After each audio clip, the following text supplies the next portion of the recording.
Darda kaldım, zorda kaldım, sesimi duyan yok, yalnızım.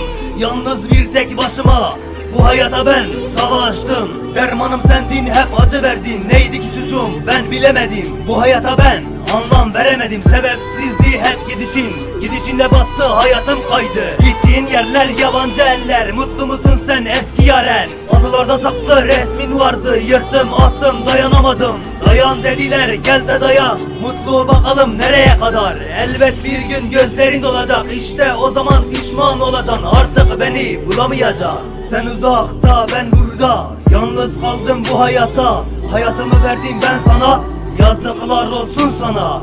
Hayatımı verdim, halt ettim iki yüzlü insana. İnsanlar insan olsa, insanlıkta çıkmazsa, ayrı şehirde yaşasak bile nefesim sendin, bunu bil dedim. Farkış demeden yollara girdim, engelim sendin, engeli aştım. Koşarak ben sana geldim. Gelmez oldu bizim buralara 2018. Yalnız kaldım bir tek başıma. Ben 63 bir indar. Derdinden dağlar dayanmadı. Burası Şanlıurfa. Derdimi bu diyarlara haykırdım. Herkese sevgi ve saygılarımla.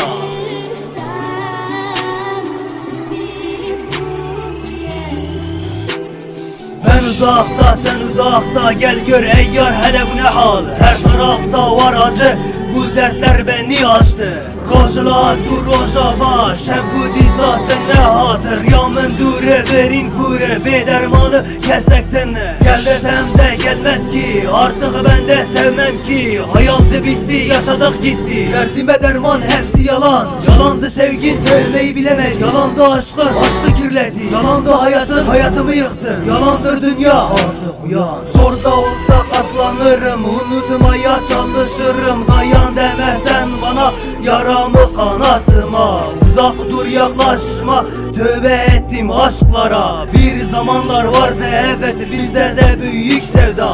Sevda masallı gibi rüyadaydım ben sanki. Leyla ile Mecnun, Kerem ile Aslı gerçek aşkı yaşadı, onları toprak aldı. Bize de kalmaz elbet fani olan bu dünya. Ne ekersen biçersin, hakkını sen verirsin. Verdiğin acıları hakkı helal et.